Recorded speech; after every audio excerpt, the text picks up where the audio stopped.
In this mindfulness worksheet, we'll explore the true nature of mind. Who are we?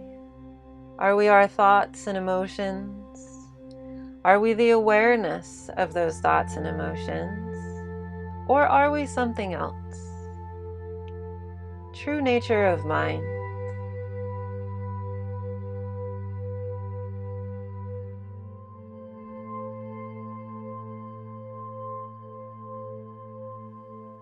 So before we begin, let's get grounded in how mindful we've been so far today. Notice what you've been feeling like and what you feel like right now in your heart, in the mind, what's going on with the body itself, with your breath. And then what about the energy and the environment, the space around you? Before we begin, check in with why it is that you chose this topic. And recognize if there are already any expectations you're bringing to the topic, if you already have any positive or negative stories related to this topic.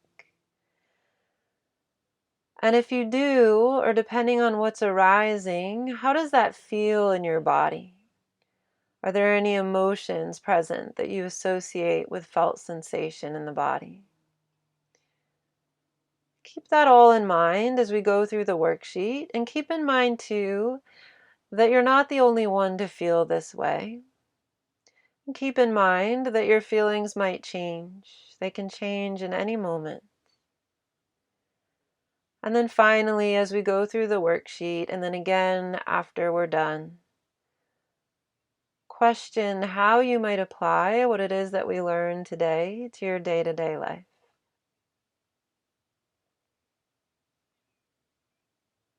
True nature of mind.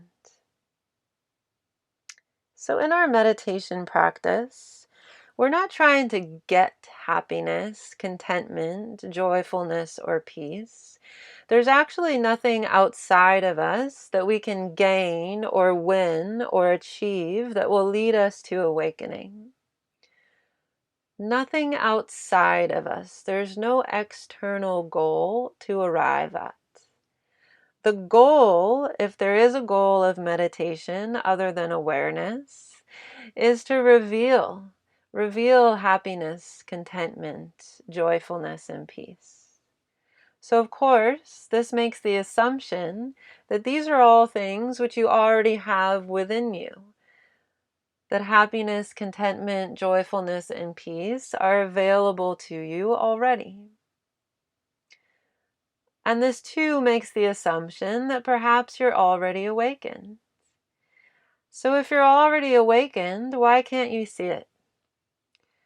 We have trouble seeing that we already are joyful, content, happy and peaceful because our view has been clouded over. And our view is clouded over by thoughts, emotions. It's obscured by our mental afflictions, such as pride or anger or jealousy or doubt, right? So in this confused state, we identify so strongly with these thoughts, emotions, and afflictions that we think it is who we are. We think our thoughts are who we are. In our awakened state, however, we identify instead with what's called the true nature of our minds. And then what is our true nature? Well, the true nature is one of open and spacious awareness, right? Perhaps our true nature is awareness itself, not the thoughts, emotions, and afflictions, but the entity which can notice those thoughts, emotions, and afflictions. And that state of awareness is happiness, contentment, and peace. The natural state of that awareness is one of bliss. So you may have already heard the analogy that thoughts, emotions, all the disturbances and the distracting energy of the mind are like clouds or like the weather. They come and go. They're always moving and changing.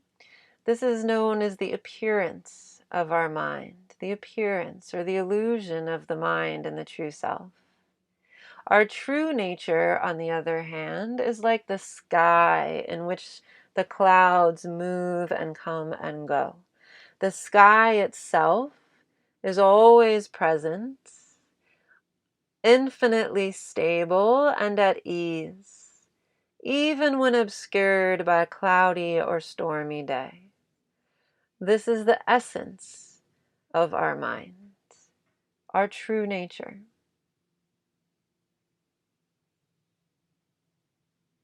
Sometimes also referred to as fundamental nature, inherent goodness, or open-heartedness. So through meditation, through consistent meditation, we begin to get to know the essence of the mind. We begin to see how fleeting and temporary and illusory our thoughts, emotions, and afflictions are. We begin to understand that these things truly are only appearance. And then if we begin with this premise that our best version of ourselves is already located deep within, we begin to see how meditation practice can help reveal an awareness of that best version of ourselves. Our meditation practice becomes less about trying or doing or getting good, about achieving some outside of ourselves goal, and it becomes more about simply relaxing, sitting back, resting back, releasing, and letting go. Just noticing.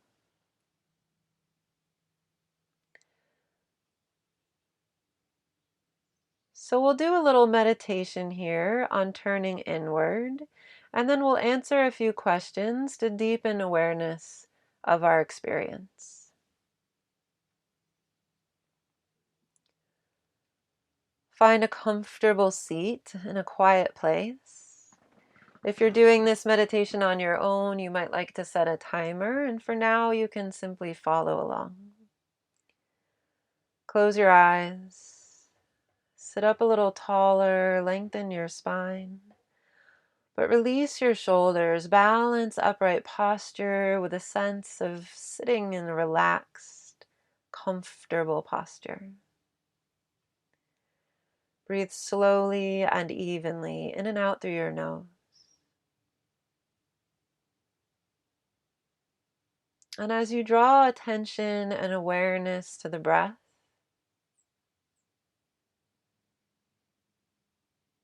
of course, you'll notice too how the mind is always at play.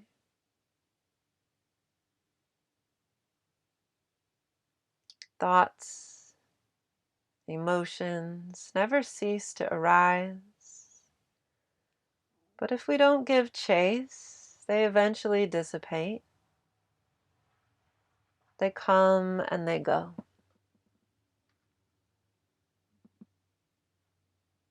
Notice too how you can watch these thoughts and emotions as if from a distance.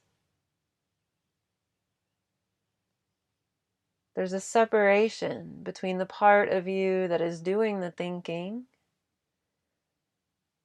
the thought itself, and the part of you that notices this thinking, notices that a thought is arising. This is the distance between appearance of the mind and essence of the mind.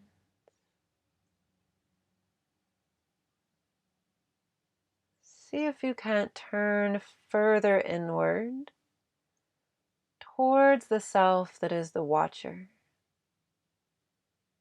the witness, the noticer.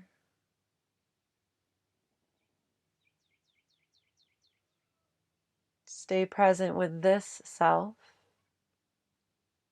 rather than with the thoughts or emotions themselves.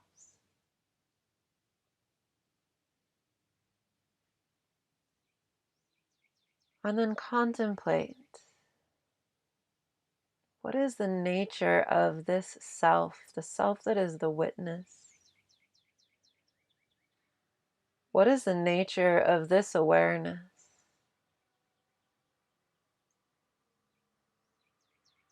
Could you name any of its qualities or characteristics? Does it have a color or a temperature or a size?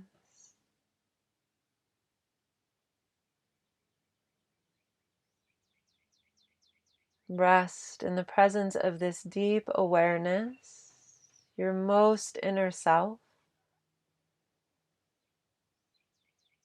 Rest there for as long as you'd like to.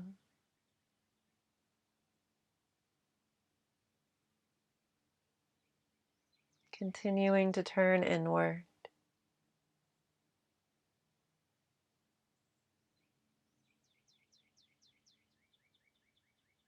And when you're ready, slowly open your eyes.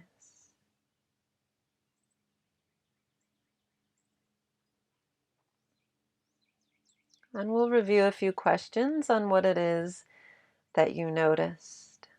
So feel free to hit pause as we move through the questions anytime you need more time to contemplate or more time to write things down. So we'll begin by just describing experience with the meditation in general.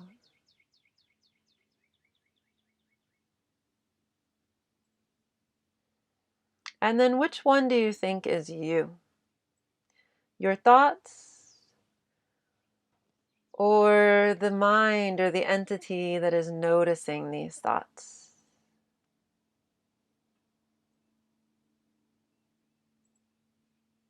Do you find that some thoughts are harder than others to watch as if from a distance?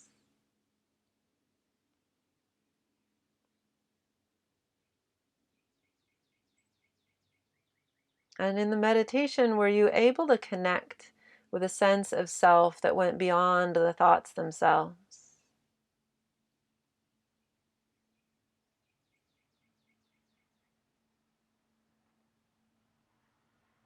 And if you were, what are some words that you might use to describe this deeper sense of self, the self behind the thoughts and the emotions and the activity of the mind?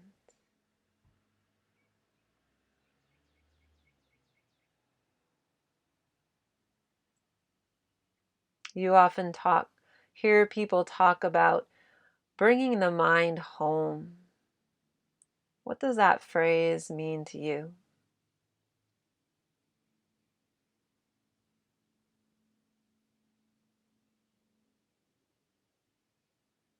And do you believe that your true nature is one of fundamental goodness?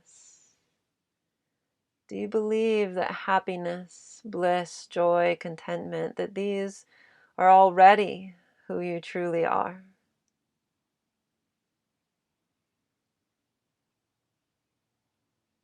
Do you feel some sense that there's been a steady witness to your life, even through all of life's ups and downs?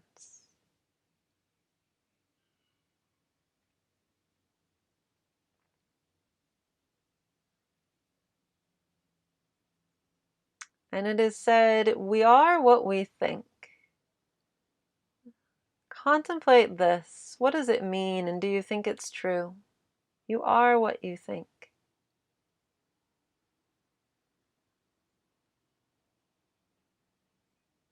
And then notice as you move throughout your day, how much time do you spend thinking about what you want?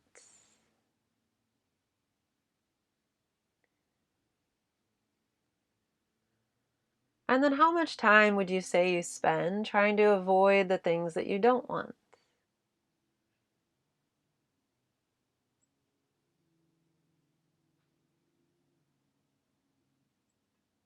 And then how much time do you spend in the present, completely content with things just as they are?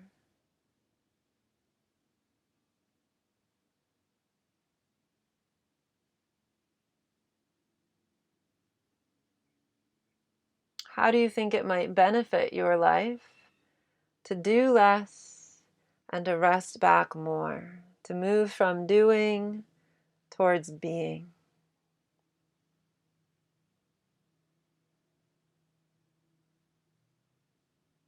And so let's review. This came up in the questions, and you may have heard people say that meditation is the process of bringing your mind home. Well, what's home? Home is like turning inward towards our own inner resources, our own highest self. And this is indeed the solution to our pain. The answers are within. When the mind is turned outward, we harm ourselves and others by identifying with thoughts, emotions, and our perceptions. When the mind is turned outwards, we're constantly in a state of doing, right? We think that the solutions are outside of ourselves, and by grasping towards the things outside that we want, or by pushing away the things outside that we don't want, we harm ourselves and others. But when we move from doing to a state of being, when the mind is turned inward, we begin to recognize that our true nature is indeed one of joy, contentment, and peace. And this fundamental nature is unaffected by thoughts and emotions. It is always available to us, infinitely spacious and infinitely available. So just as the sky is unaffected by the clouds, identifying with our true nature allows us to rest in a state of simply being. There's nothing to get, nothing to avoid. Everything becomes okay just as it is, and in that state we allow contentment, happiness, and joy to arise.